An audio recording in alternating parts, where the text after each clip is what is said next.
फाल्गुन अमावस व्रत कथा। जय श्री हरि। ओम नमो भगवते वासुदेवाय। आप सभी भक्तों को फाल्गुन अमावस्या की ढेर सारी शुभकामनाएं। भगवान आप सभी भक्तों की हर मनोकामना को पूर्ण करे। प्यारे भक्तों, इस साल 2025 में 27 फरवरी दिन गुरुवार को अमावस्या का व्रत रखा जाएगा। हिंदू धर्म में अमावस्या का बहुत महत्व होता है। अमावस्या का दिन पूर्वजों का तर्पण और उनके नाम का दान करने का महत्व है। अमावस्या के दिन भगवान शिव और माता पार्वती की उपासना की जाती है। इस दिन अमावस्या व्रत की कथा अनिवार्य रूप से सुना जाता है, क्योंकि आप जितने भी विधि विधान से व्रत क्यों न कर ले, जब तक आप कथा का श्रवण नहीं करेंगे तब तक आपका व्रत पूर्ण नहीं होगा। मनोवांछित फल पाने के लिए कथा को पूरा अवश्य सुनिएगा। कथा शुरू करने से पहले आइए जान लेते हैं अमावस्या व्रत की पूजन विधि। अमावस्या के दिन पूजा करने के लिए सबसे पहले ब्रह्म मुहूर्त में उठकर सभी कामों से निवृत्त होकर स्नान कर लेना चाहिए। इस दिन गंगा स्नान जरूर करें। यदि आप नदी में स्नान नहीं कर सकते तो घर में ही नहाने के पानी में थोड़ा सा गंगा जल डालकर नहा लीजिए। इसके बाद सूर्य देव को अर्घ्य दें। इस दिन भगवान शिव और माता पार्वती की पूजा करने से विशेष कृपा प्राप्त होती है। अमावस्या के दिन विष्णु भगवान का भी पूजा किया जाता है। अमावस्या के दिन अपनी योग्यता के अनुसार दान पुण्य आपको जरूर करना चाहिए। इससे हर मनोकामना लक्ष्मी नारायण की कृपा से, शिव जी और माँ पार्वती की कृपा से जल्द ही पूर्ण हो जाती है। एक दिन ब्राह्मण परिवार था जिसमें पति पत्नी और उनकी एक छोटी पुत्री थी। उनका जीवन सामान्य चल रहा था। वर्ष बीतते गए और पुत्री भी धीरे धीरे बड़ी होने लगी।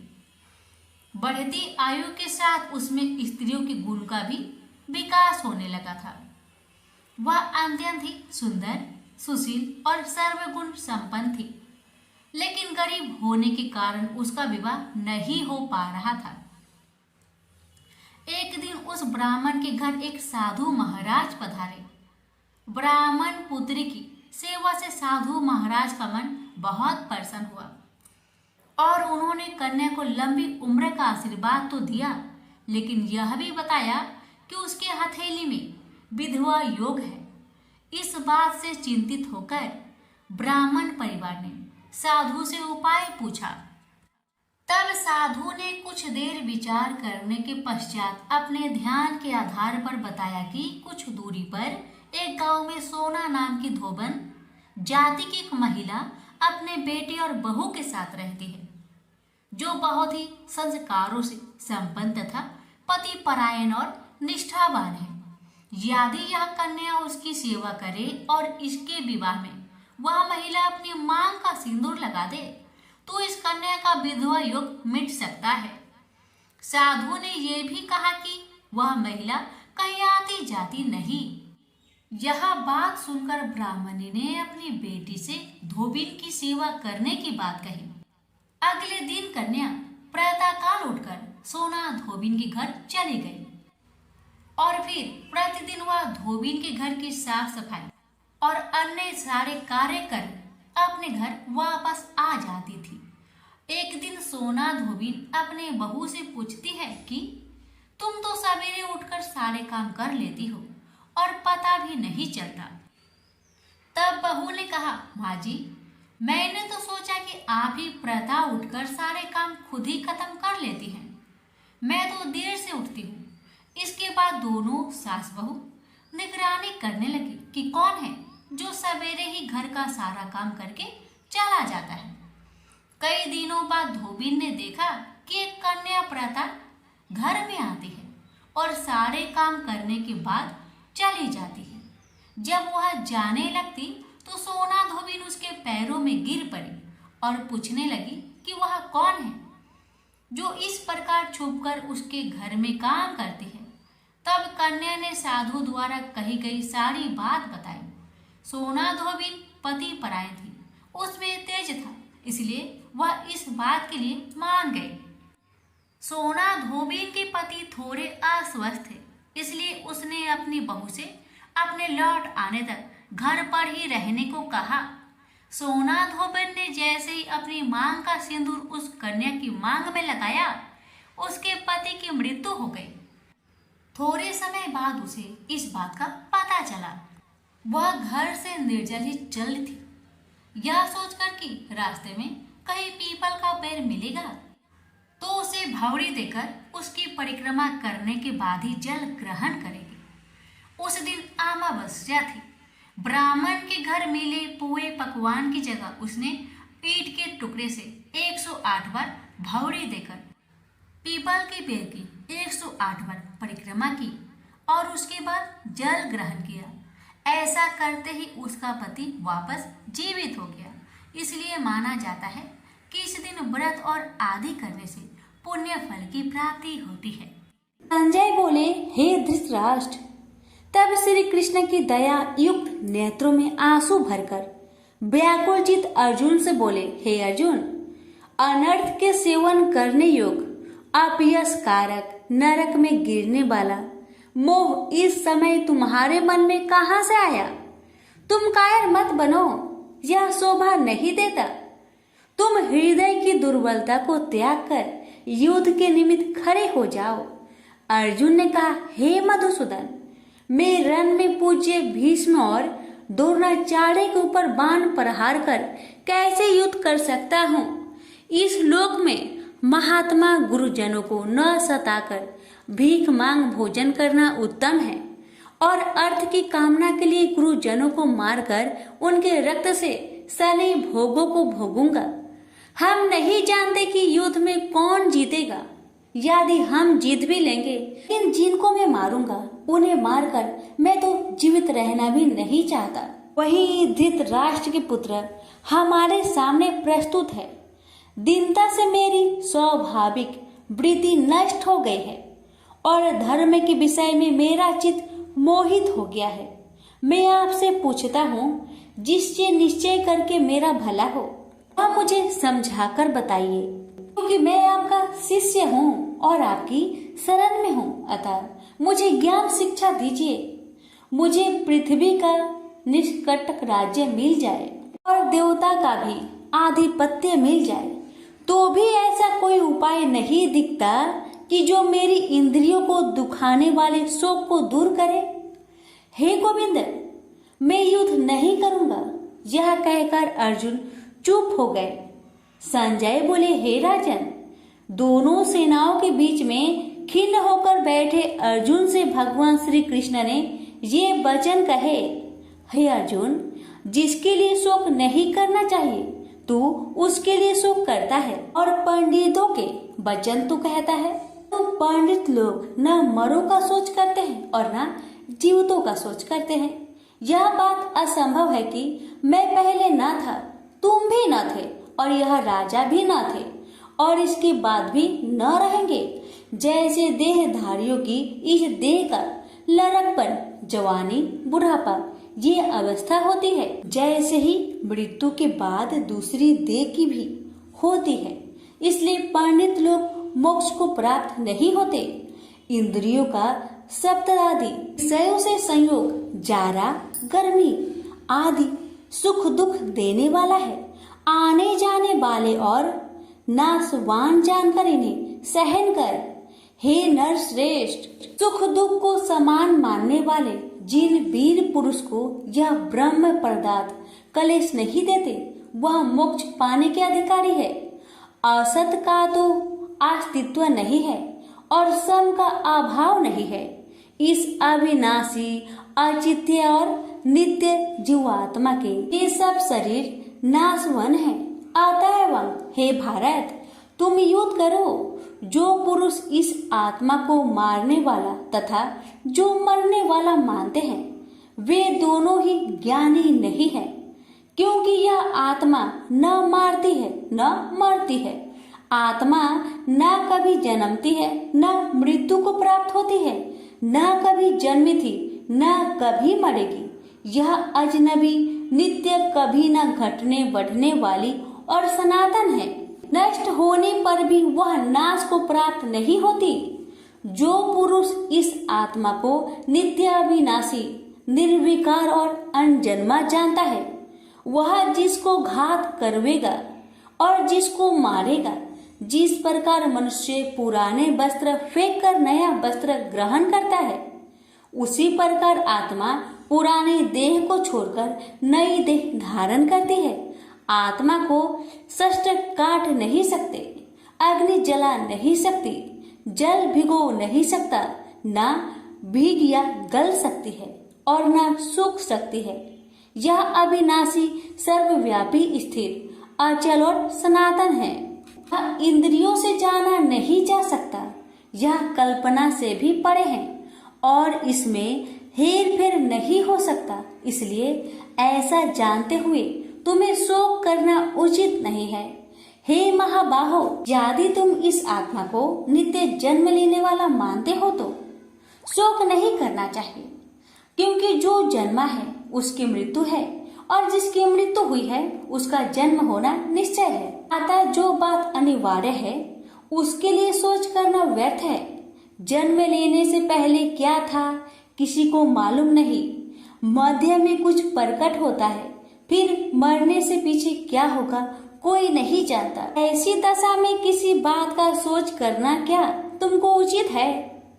कोई मनुष्य तो इस आत्मा को आश्चर्य से देखता है, आश्चर्यवत मानकर सुनता है, परंतु कोई देख कह व सुनकर भी भली प्रकार नहीं जानता है सबके शरीर में यह क्या आत्मा नित्य अविनाशी है।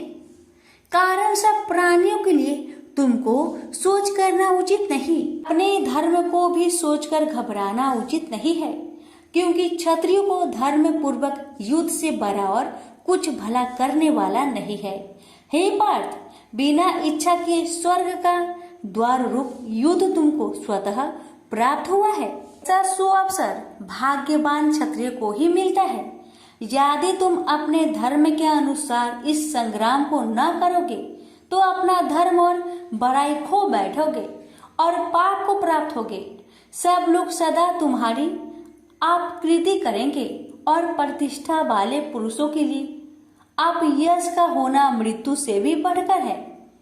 ये महारथी लोग समझेंगे कि अर्जुन डरकर संग्राम से हट गया, और अब तक जो लोग तुम्हारे पराक्रम की प्रशंसा करते हैं वही अनेक तरह के दुर्वचन कहेंगे। इससे बढ़कर दुख तुमको क्या हो सकता है? यदि युद्ध में नष्ट हो गए तो स्वर्ग के भागी होगे, जीतने पर पृथ्वी के तल पर राज्य करोगे। इसलिए युद्ध के निमित्त दृढ़ प्रतिज्ञा होकर खड़े हो जाओ। सुख दुख, लाभ हानि, जय पराजय, इन सब को समान समझकर युद्ध के लिए तैयार हो जाओ। ऐसा करने से तुम पाप को प्राप्त नहीं होगे। हे पार्थ, यह ज्ञान उपदेश ज्ञान योग के विषय में तुझसे कहा गया है। अब निष्काम कर्म योग के विषय में सुनो। जिस ज्ञान को पाकर कर्म बंधन से तेरी मुक्ति होगी। कर्म योग मार्ग में एक बार प्रारंभ किए कर्म का नाश नहीं होता और विघ्न पड़ने पर भी शुभ फल तथा इस कर्म का केवल प्रारंभ ही संसार से छुड़ाकर पूर्व ब्रह्म प्राप्त करता है। निश्चय करने वाली बुद्धि इस निष्काम कर्म में एक ही है और कामना वाले पुरुष की बुद्धि एकाग्र नहीं रहती। हे अर्जुन, अज्ञानी उस पुष्पिता वाणी को ही स्वर्ग सुख से बढ़कर कुछ नहीं समझते। स्वर्ग सुख को ही जो उत्तम पुरुषार्थ समझते हैं, उनको कामनाओं से चित्त व्याकुल होने के कारण निश्चयात्मक बुद्धि से मोक्ष साधना उत्पन्न होती है। कारण कि उनका चित्त भोग आदि में सदैव निमग्न रहता है। जिन मनुष्यों का चित्त इस प्रकार मोह में लिप्त है और जिसकी आसक्ति भोग विलास और ऐश्वर्य में है, ऐसे पुरुषों के अंत कारण में निश्चयात्मक बुद्धि नहीं होती। हे अर्जुन, वेद त्रिगुणात्मक सकाम है, तुम निष्काम हो जाओ। सुख दुख को समान जानकर नित्य क्षेम आदि स्वार्थों में ना पड़कर धीरजवान और आत्मनिष्ठ हो। तुमको केवल कर्म करना चाहिए, तुम्हारे अधिकार में फल नहीं। तुम ना तो फल की अभिलाषा में काम करो और न निकम्मे ही रहो। फल की आशा त्याग कर कर्म की सफलता असफलता को समान समझकर तुम योगस्थ होकर कर्म करो।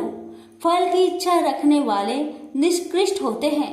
काम कर्म करने वाला पुरुष ईश्वर कृपा से इसी संसार में सुकृत तथा दुष्कृत इन दोनों का ही त्याग कर देता है। जो सब कर्मों में कल्याणकारक है, कर्म फल को त्याग कर ही बुद्धि युक्त ज्ञानी पुरुष जन्म बंधन से हटकर मोक्ष को पाते हैं। जब तुम्हारी बुद्धि मोह बन के बाहर निकल जाएगी, तब तुम्हारा मन आगे सुनने वाली तथा हुई बातों से विरक्त हो जाएगी। अनेक श्रुति इस मृत्यु के वचन को सुनने से तुम्हारी बुद्धि भ्रमित हो गई है। जिस समय वह निश्चल होकर आत्मा में निश्चल होगी, तभी उनको तत्व ज्ञान प्राप्त होगा। अर्जुन ने पूछा, हे केशव, आत्मा स्वरूप में निश्चल बुद्धि वाला जिसको कहा है, उनके लक्षण क्या है? श्री कृष्ण जी बोले, हे अर्जुन, जो महात्मा पुरुष मन की कामनाओं को त्याग देता है और अपने आप ही से प्रसन्न रहता है, उसको निश्चल बुद्धि वाला कहते हैं।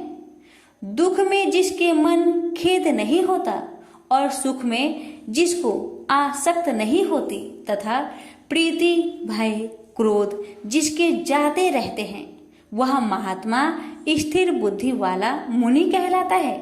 जो सर्वत्र स्नेह करना है, जो शुभ पदार्थ होने पर हर्ष नहीं करता, अशुभ से अप्रसन्न नहीं होता, उसी को स्थिर बुद्धि जानना चाहिए। और कछुआ जैसे अपने अंगों को सिकुड़ लेता है, उसी तरह जो पुरुष अपनी इंद्रियों को विषय से हटाता है, उनकी बुद्धि स्थिर जाननी चाहिए। हे अर्जुन, मोक्ष प्रयत्न करने वाले विद्वान व्यक्ति को भी प्रबल इंद्रिया बलात् उसके मन को जीत लेती है। इसलिए सब इंद्रियों को विषयों से रोक मेरे अंतर्ज्ञान में तत्पर हो जावे। जिसने इंद्रियों को बस में कर लिया है, उसकी बुद्धि निश्चल है। जो पुरुष विषयों के ध्यान में रहता है, उसमें उसकी प्राप्ति हो जाती है। प्राप्ति होने से कामना होती है, इच्छा के पूर्ण न होने से क्रोध से अविवेक होता है, अविवेक से स्मरण शक्ति नष्ट हो जाती है, स्मरण शक्ति के नष्ट होने से बुद्धि क्षय हो जाती है। जिसकी बुद्धि का नाश हुआ, वह विनाश को प्राप्त होता है। जो पुरुष राग देश से रहित होकर इंद्रियों के विषय सुख का अनुभव करता है और अपने मन को बस में रखता है, वह शांति को प्राप्त होता है। शांति मिलने पर सब दुखों का नाश होता है। प्रसन्न चित्त वाले की बुद्धि तुरंत निश्चल हो जाती है। वो पुरुष योग युक्त नहीं है, उनको निश्चल बुद्धि उत्पन्न नहीं होती। भावना के न होने से शांति प्राप्त नहीं होती। शांत को सुख कहाँ से मिलेगा? इस कारण हे महाबाहो, जिसने इंद्रियों को विषय से सर्वथा रोक रखा है, उसी की बुद्धि स्थिर है। जब सब प्राणियों की रात होती है, उसमें संयमी जागता रहता है और प्राणी मात्र जिस समय जागते हैं, मुनि जनों की वह रात्रि है। जल से भरे पूर्ण समुद्र में जल भरने पर भी वह अपनी मर्यादा पर ही रहता है।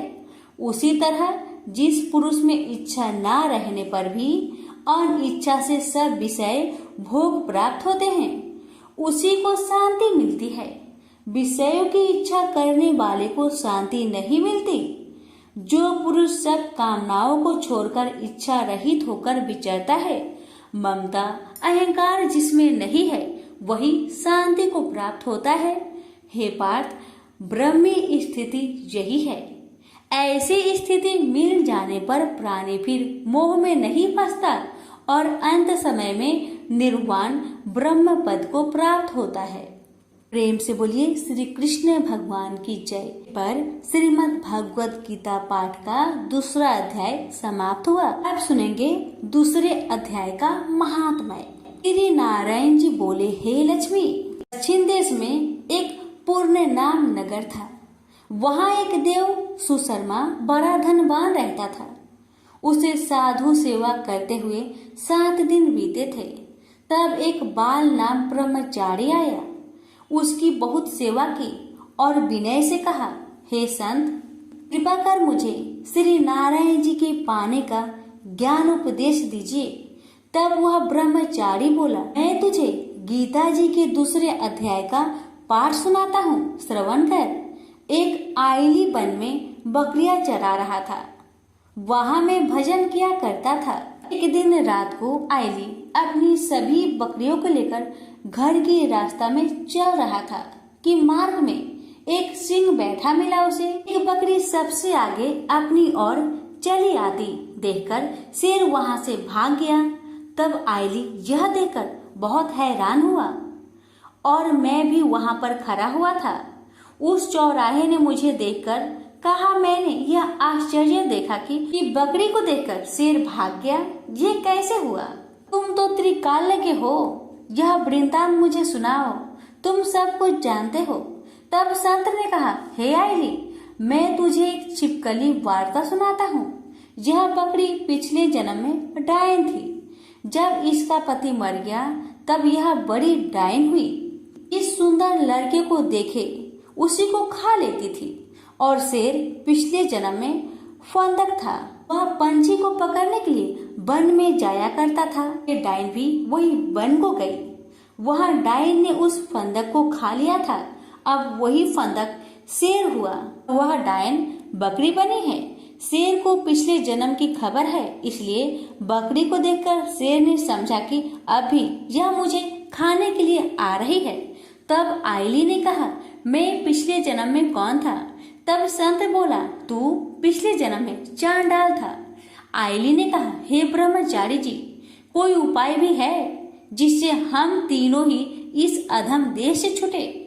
तब संत जी बोले, हम तुम तीनों का उद्धार करते हैं। ये कहकर संत जी ने जब गीता जी के अक्षर सुनाए तो उनको सुनते ही तुरंत आकाश से विमान आए और उन तीनों को विमानों में बैठाकर बैकुंठ लोक को ले गए। अधम देह से छूटकर देव देही पाई और देव सुशर्मा भी ज्ञान को सुन मोक्ष को प्राप्त हुआ और देव देही पाकर बैकुंठ को गया।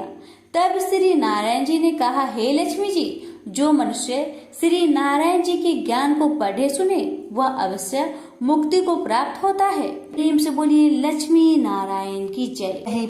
स्वर्णी मुनि की पुत्री तुलसी अपूर्व सुंदर थी। उसकी इच्छा थी कि उनका विवाह भगवान नारायण के साथ हो। इसके लिए उन्होंने नारायण पर्वत की घाटी में स्थित बद्रीवन में घोर तपस्या की। दीर्घ काल तक तपस्या के उपरांत ब्रह्मा जी ने प्रसन्न होकर दर्शन दिए और वर मांगने को कहा। तब तुलसी जी ने कहा, हे सृष्टि के कर्ता ब्रह्मदेव, आप तो अंतर्यामी हैं, आपसे क्या छुपा है? सबकी मन की बात आप जानते हैं। फिर भी मैं अपनी इच्छा आपको बताती हूँ। मैं चाहती हूँ कि भगवान श्री हरि मुझे पति रूप में मिले। तुलसी की बातें सुन ब्रह्मदेव ने कहा, तुम्हारा अभीष्ट तुम्हें अवश्य मिलेगा। आपने पूर्व जन्म में किसी अपराध के कारण तुम्हें श्राप मिला है। इसी प्रकार भगवान श्री नारायण के एक पार्षद को भी दानव कुल में जन्म लेने का श्राप मिला है। दानव कुल में जन्म लेने के बाद भी उसमें नारायण का अंश विद्यमान रहेगा। इसलिए इस जन्म में पूर्व जन्म के पाप के शमन के लिए संपूर्ण नारायण तो नहीं, नारायण के अंश से युक्त दानव कुल में जन्मे उस श्रापग्रस्त पार्षद से तुम्हारा विवाह होगा। श्राप मुक्त होने पर भगवान श्री नारायण सदा सर्वदा के लिए तुम्हारे पति हो जाएंगे। तुलसी ने ब्रह्मा जी के इस वर को स्वीकार किया, क्योंकि मानव कुल में जन्म के कारण उसे मायावी भोग तो भोगना ही था। तुलसी बद्री वन में रहने लगी। नारायण का वह पार्षद दानव कुल में शंखचूड़ के नाम से पैदा हुआ था। कुछ दिनों के बाद वह भ्रमण करता हुआ बद्री वन में आया, जहाँ तुलसी रहा करती थी। वहाँ तुलसी को देखते ही उस पर मुग्ध हो गया। तुलसी के सामने उसने अपने साथ विवाह करने का प्रस्ताव रखा। इतने में ही वहां ब्रह्मा जी भी आ गए और उन्होंने तुलसी से कहा, तुलसी, शंखचूड़ को देखो, कैसा देवोपम इसका स्वरूप है। दानव कुल में जन्म लेने के बाद भी लगता है जैसे इसके शरीर में नारायण का वास हो। तुम प्रस्ताव को स्वीकार कर लो। तुलसी को भी लगा कि उसकी तपस्या पूर्ण हुई है, उसे इच्छित फल मिला है। शंखचूड़ के साथ उसका गंधर्व विवाह हो गया और वह शंखचूड़ के साथ उसके महल में पत्नी बनकर आ गई। शंखचूड़ ने अपनी परम सुंदरी सती सावधि पत्नी तुलसी के साथ बहुत दिनों तक राज्य किया। उसने अपने राज्य का इतना विस्तार किया कि देवलोक तक उसके अधिकार में आ गया। स्वर्ग का सुख भोगने वाले देवताओं की दशा भिखारियों की जैसी हो गई। शंखचूड़ किसी को भी कष्ट नहीं देता था, पर अधिकार और राज्य छीन जाने से सारे देवता मिलकर ब्रह्मा, विष्णु और शिव की सभा में गए तथा अपनी विपत्ति सुनाई। ब्रह्मा जी ने कहा, तुलसी परम साध्वी है, उसका विवाह शंखचूड़ से मैंने ही करवाया था। शंखचूड़ को तब तक नहीं हराया या मारा जा सकता है जब तक तुलसी को न छला जाए। विष्णु जी ने कहा, शंखचूड़ पूर्व जन्म में मेरा पार्षद था। श्राप के कारण उसे दैत्य कुल में जन्म लेना पड़ा। इस जन्म में भी मेरा अंश उसमें व्याप्त है। साथ ही तुलसी के पतिव्रत धर्म से वह अजय है। फिर देवताओं की सम्मति से भगवान शिव ने शंखचूड़ के पास संदेश भेजा कि या तो वह देवताओं का राज्य लौटा दे या फिर उनसे युद्ध करे। शंखचूड़ भगवान शंकर के पास पहुंचा। उसने कहा, देवादिदेव, आपके लिए देवताओं का पक्ष लेना उचित नहीं है। राज्य बढ़ाना हर राजा का कर्तव्य है। मैं किसी को दुखी नहीं कर रहा हूँ। देवताओं से कहिए वे मेरी प्रजा होकर रहे। मैंने आपका भी कोई उपकार नहीं किया है और हमारा आपका युद्ध शोभा नहीं देता। अगर आप हार गए तो बड़ी लज्जा की बात होगी। मैं हार गया तो आपकी प्रीति बहुत अधिक नहीं बढ़ेगी। शंखचूड़ की बातें सुन भगवान शंकर हंसने लगे। भगवान तो सब रहस्य समझते थे। तुलसी और शंखचूड़ के पूर्व जन्म की श्राप की अवधि लगभग पूरी हो चुकी थी।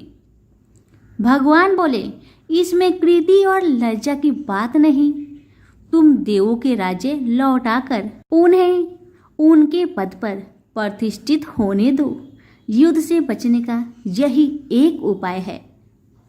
शंखचूड़ ने कहा, मैंने युद्ध के बल से देवलोक जीता है। कोई उसे युद्ध के द्वारा ही वापस ले सकता है। यह मेरा अंतिम उत्तर है। मैं जा रहा हूँ। ऐसा कहकर शंखचूड़ चला गया। उसने अपनी पत्नी तुलसी को सारी बात बताई और कहा, कर्म भोग सब काल सूत्र में बंधा है। जीवन में हर्ष, शोक, भय, सुख, दुख, मंगल, अमंगल काल के अधीन है। हम तो केवल निमित्त है। संभव है भगवान शिव दोनों का पक्ष लेकर मुझसे युद्ध करे। तुम चिंता मत करना, तुम्हारी सती तेज मेरी रक्षा करेगी। दूसरे दिन भगवान शंकर ने नेतृत्व में देवताओं ने युद्ध छेड़ दिया। शंखचूड़ ने भीषण बाणों की वर्षा कर उनका वेग रोका। उसके प्रहार से देवता डगमगाने लगे। उसने दानवी शक्ति का प्रयोग कर मायावी युद्ध आरंभ किया। युद्ध स्थल पर दानव शंखचूड़ किसी को दिखाई नहीं देता था, पर उसका अस्त्र शस्त्र देवताओं पर प्रहार कर देवताओं को घायल कर रहा था। अब देवतागण अपना अस्त्र शस्त्र चलाए तो किस पर चलाए और कैसे चलाए, क्योंकि कोई शत्रु सामने था ही नहीं। कई दिनों तक इस तरह भयंकर युद्ध चला। शंखचूड़ पराजित नहीं हुआ। तब भगवान शिव ने विष्णु जी से कहा, विष्णु कुछ उपाय करिए, अन्यथा मेरा तो सारा यश मिट्टी में मिल जाएगा। तब श्री हरि विष्णु ने सोचे, बल से तो शंखचूड़ को हराया नहीं जा सकता, इसलिए छल का सहारा लेना होगा। उन्होंने तुरंत अपना स्वरूप शंखचूड़ जैसा बनाया और वस्त्र शस्त्र से सज्जित हो तुलसी के पास आए और बोले, प्रिय, मैं युद्ध में जीत गया। सारे देवता भगवान शंकर समेत हार गए। आओ, इस खुशी में आओ, मैं तुम्हें अंक से लगा लूं। पति को प्रत्यक्ष खरा देख तथा विजय का समाचार सुन वह दौड़कर मायावी शंखचूड़ के गले से लिपट गई। इस प्रकार पति पत्नी दोनों ने आलिंगन को खूब खुशी मनाई। पर पुरुष के साथ इस प्रकार का व्यवहार से उसका सती तेज नष्ट हो गया। उसका सती तेज जो शंखचूड़ की कवच के रूप में रक्षा कर रहा था, वह कवच नष्ट हो गया। शंखचूड़ शक्तिहीन हो गया। यह जानते ही भगवान शंकर ने अपने त्रिशूल से प्रहार किए। त्रिशूल के लगते ही शंखचूड़ जलकर भस्म हो गया। शंखचूड़ के मरने को जानकर विष्णु अपने असली स्वरूप में आ गए। सामने अपने पति शंखचूड़ के स्थान पर भगवान विष्णु को खड़ा देख तुलसी बहुत विस्मित हुई। उसको पता लग गया कि स्वयं नारायण ने उसके साथ छल किया है। क्रोध में आकर उसने श्राप दिया, एक सती स्त्री का अस्तित्व भंग करने के अपराध में तुम हृदयहीन पत्थर हो जाओ। विष्णु ने तुलसी के श्राप को सिरोधार्य कर कहा, देवी, तुम्हारा तथा शंखचूड़ के कल्याण के लिए मुझे ऐसा करना पड़ा। तुम दोनों को श्राप मुक्त करना था। तुम भी अब शरीर त्याग कर तुलसी बिरुवा के रूप में जन्म लोगी और मेरी पूजा तुलसी दल से होगी। मैं सालग्राम पत्थर बनूंगा। मेरे शीश पर तुम आदर से विराजमान होगी। तुम्हारे पति की हड्डियों के चूर्ण से शंख की उत्पत्ति होगी। उस शंख ध्वनि से देवताओं तथा मेरी पूजा आराधना होगी। जहाँ शंख ध्वनि होगी वहाँ मंगलमय में मैं विराजमान रहूंगा। तुमने पूर्व जन्म में बद्री वन में मुझे पाने के लिए बड़ी तपस्या की थी। अब अगले जन्म में मैं नारायण पर अस्तर के रूप में बद्रीनाथ वन में स्थापित हो जाऊंगा और मेरी पूजा अर्चना फल फूल से न होकर तुम्हारी तुलसी दल से होगी। मेरे शीश पर विराजमान होकर तुम मुझसे भी पूजा पद प्राप्त करोगी। प्रेम से बोले, तुलसी माता की जय हो, शालिग्राम जी की जय हो, विष्णु भगवान की जय हो। बहुत समय पहले की बात है। बनारस के गांव में एक बड़े धनवान सेठ रहते थे। वह विष्णु भगवान के परम भक्त थे और हमेशा सच बोला करते थे। एक बार जब भगवान सेठ की प्रशंसा कर रहे थे, तभी माँ लक्ष्मी ने कहा, स्वामी, आप इस सेठ की इतनी प्रशंसा क्यों क्या करते हैं? क्यों ना आज उसकी परीक्षा ली जाए और जाना जाए कि क्या वह सचमुच इसके लायक है या नहीं। भगवान बोले, ठीक है देवी, जैसी आपकी इच्छा। विष्णु भगवान ने लक्ष्मी जी से कहा कि अभी सेठ गहरी निद्रा में है, आप उसके सपने में जाए और उसकी परीक्षा ले लीजिए। अगले ही क्षण सेठ जी को सपना आया। सपने में धन की देवी लक्ष्मी उनके सामने आई और बोली, हे मनुष्य, मैं धन की देवी धात्री लक्ष्मी हूँ। सेठ जी को अपनी आंखों पर यकीन नहीं हुआ और वो बोले, हे माता, आपने साक्षात अपने दर्शन देकर मेरा जीवन धन्य कर दिया है। बताइए, मैं आपकी क्या सेवा कर सकता हूँ? माता ने कहा, कुछ नहीं, मैं तो बस इतना बताने आई हूँ कि मेरा स्वभाव चंचल है और बरसों से तुम्हारे भवन में निवास करते करते मैं ऊब चुकी हूँ और यहाँ से जा रही हूँ। सेठ जी बोले, मेरा आपसे निवेदन है कि आप यहीं रहें, किंतु अगर आपको यहाँ अच्छा नहीं लग रहा है तो मैं आपको भला कैसे रोक सकता हूँ।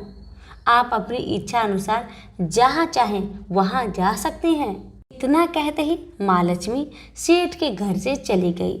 थोड़ी देर बाद वे रूप को बदलकर पुनः सेठ के स्वप्न में यश के रूप में आई और बोली, सेठ मुझे पहचान रहे हो? सेठ ने कहा, नहीं महोदय, आपको मैंने नहीं पहचाना। भेष रूपी लक्ष्मी माता ने कहा, मैं यश हूँ, मैं ही तेरी कीर्ति और प्रसिद्धि का कारण हूँ। लेकिन अब मैं तुम्हारे साथ रहना नहीं चाहता क्योंकि माँ लक्ष्मी यहाँ से चली गई है, अतः मेरा भी यहाँ कोई काम नहीं। सेठ ने कहा, ठीक है, यदि आप भी जाना चाहते हैं तो वही सही। सेठ जी अभी भी स्वप्न में ही थे और उन्होंने देखा कि वह दरिद्र हो गए हैं और धीरे धीरे उनके सारे रिश्तेदार व मित्र भी उनसे दूर हो गए हैं। यहाँ तक कि जो लोग उनका गुणगान किया करते थे वो भी आज उनकी बुराई कर रहे हैं। कुछ और समय बीतने पर माँ लक्ष्मी धर्म का रूप धारण करके पुनः सेठ के सपने में आई और बोली, मैं धर्म हूँ। माँ लक्ष्मी और यश के जाने के बाद भी इस दरिद्रता में तुम्हारा साथ नहीं दे सकता, मैं जा रहा हूँ। जैसा आपकी इच्छा, सेठ ने उत्तर दिया और धर्म भी वहाँ से चला गया। कुछ और समय बीत जाने पर माँ लक्ष्मी सत्य के रूप में स्वप्न में प्रकट हुई और बोली, मैं सत्य हूँ। लक्ष्मी, यश और धर्म के जाने के बाद अब मैं भी यहाँ से जाना चाहती हूँ। ऐसा सुन सेठ जी ने तुरंत सत्य के पांव पकड़ लिए और बोले, हे महाराज, मैं आपको नहीं जाने दूंगा। भले ही सब मेरा साथ छोड़ दे, मुझे त्याग दे, पर कृपया आप ऐसा मत करिए। सत्य के बिना मैं एक क्षण नहीं रह सकता। यदि आप चले जाएंगे तो मैं तत्काल ही अपना प्राण त्याग दूंगा। लेकिन तुमने बाकी तीनों को बड़ी आसानी से जाने दिया, उन्हें क्यों नहीं रोका? सत्य ने प्रश्न किया। सेठ जी बोले, मेरे लिए वे तीनों भी बहुत महत्व रखते हैं, लेकिन उन तीनों के बिना भी मैं भगवान का नाम का जाप करते करते उद्देश्यपूर्ण जीवन जी सकता हूँ। परंतु यदि आप चले गए तो मेरा जीवन में झूठ प्रवेश कर जाएगा और वाणी अशुद्ध हो जाएगी। भला ऐसी वाणी से मैं अपने भगवान की वंदना कैसे कर सकूंगा? मैं तो किसी भी कीमत पर आपके बिना नहीं रह सकता। सेठ जी के उत्तर सुन सत्य बहुत प्रसन्न हुआ और उसने कहा, तुम्हारी अटूट भक्ति ने मुझे यहाँ रुकने पर विवश कर दिया और अब मैं यहाँ से कहीं नहीं जाऊंगा। और ऐसा कहते हुए सत्य अंतर्ध्यान हो गया। सेठ जी अभी भी निद्रा में थे। थोड़ी देर बाद स्वप्न में धर्म वापस आया और बोला, मैं अब तुम्हारे पास ही रहूंगा क्योंकि यहाँ सत्य का निवास है। सेठ जी ने प्रसन्नतापूर्वक धर्म का स्वागत किया। उसके तुरंत बाद यश भी लौट आया और बोला, जहाँ सत्य और धर्म है वहाँ यश स्वतः ही आ जाता है, इसलिए अब मैं भी तुम्हारे साथ ही रहूंगा। सेठ जी ने यश की भी आवभगत की और अंत में माँ लक्ष्मी आई। उन्हें देखते ही सेठ जी नतमस्तक होकर बोले, हे देवी, क्या आप भी पुनः मुझ पर कृपा करेंगी? अवश्य, जहाँ सत्य, धर्म और यश हो वहाँ मेरा वास निश्चित है, माँ लक्ष्मी ने उत्तर दिया। यह सुनते ही सेठ जी की नींद खुल गई। उन्हें यह सब स्वप्न लगा, पर वास्तविकता में वह एक कड़ी परीक्षा से उत्तीर्ण होकर निकले थे। मेरे प्यारे दोस्तों, हमें भी हमेशा याद रखना चाहिए कि जहाँ सत्य का निवास होता है वहाँ यश, धर्म और लक्ष्मी का निवास स्वतः ही हो जाता है। सत्य है तो सिद्धि, प्रसिद्धि और समृद्धि है।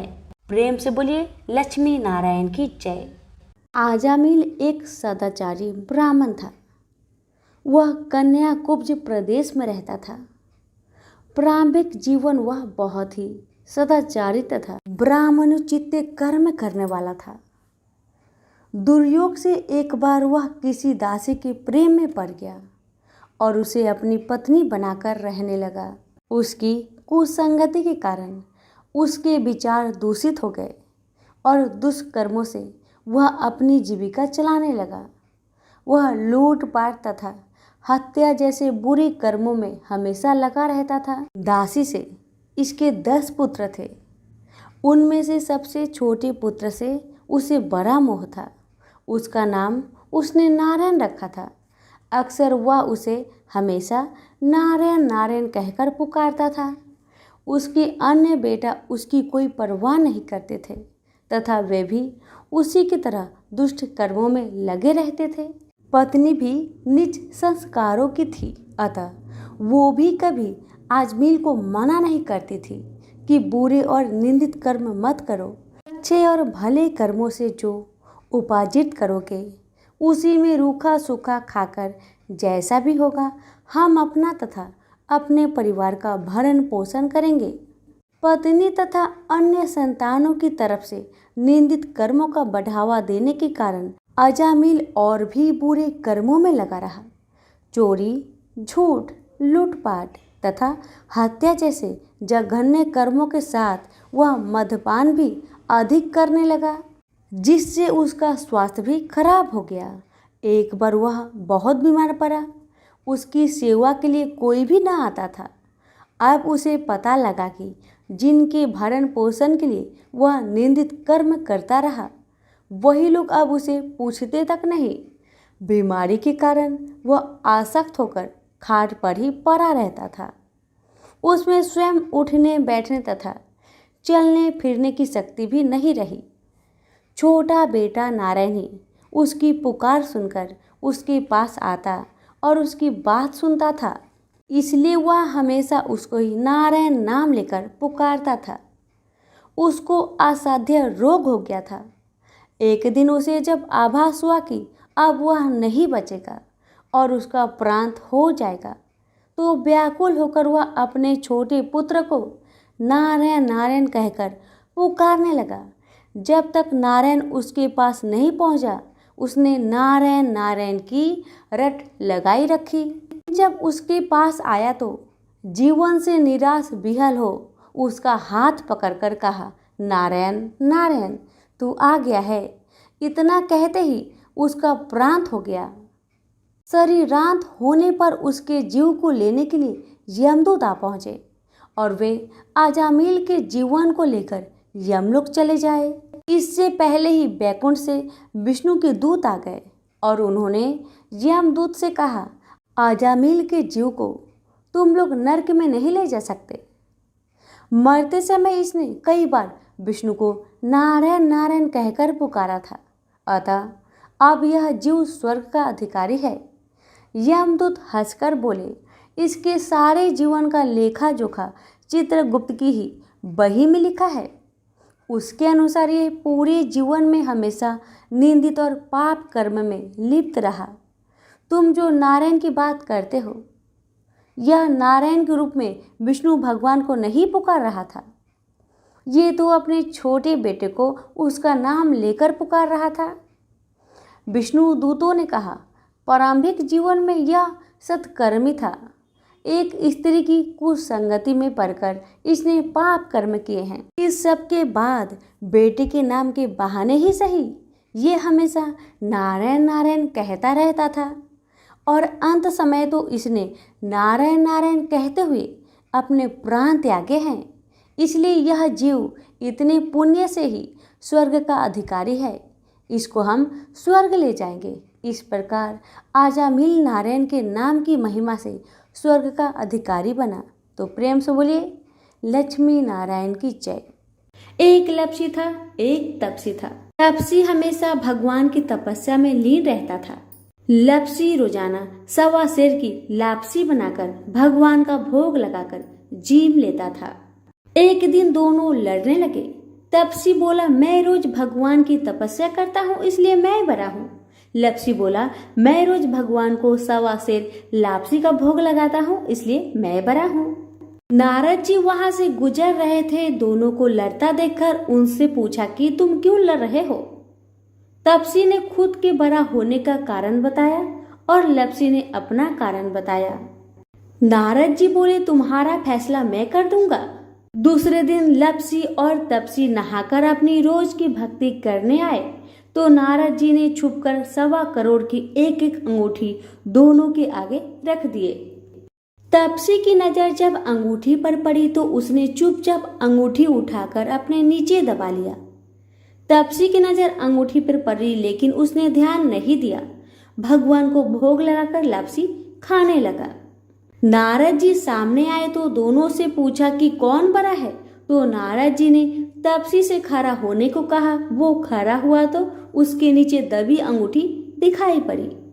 नारद जी ने तपसी से कहा, तपस्या करने के बाद भी तुम्हारी चोरी करने की आदत नहीं गई, इसलिए लपसी बड़ा है और तुम्हें तुम्हारी तपस्या का कोई भी फल नहीं मिलेगा। तपसी शर्मिंदा होकर माफी मांगने लगा। उसने नारद जी से पूछा, मुझे मेरी तपस्या का फल कैसे मिलेगा?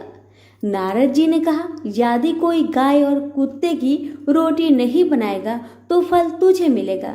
यदि कोई ब्राह्मण को भोजन करवाकर दक्षिणा नहीं देगा तो वह फल तुझे मिलेगा। यदि कोई साड़ी के साथ ब्लाउज नहीं देगा तो फल तुझे मिलेगा। यदि कोई दिए से दिया जलाएगा तो फल तुझे मिलेगा। यदि कोई सारी कहानी सुने लेकिन तुम्हारी कहानी नहीं सुने तो फल तुझे मिलेगा। उसी दिन से हर व्रत कथा कहानी के साथ लपसी तपसी की कहानी भी सुनी और कही जाती है। प्रेम से बोलिए लक्ष्मी नारायण की जय।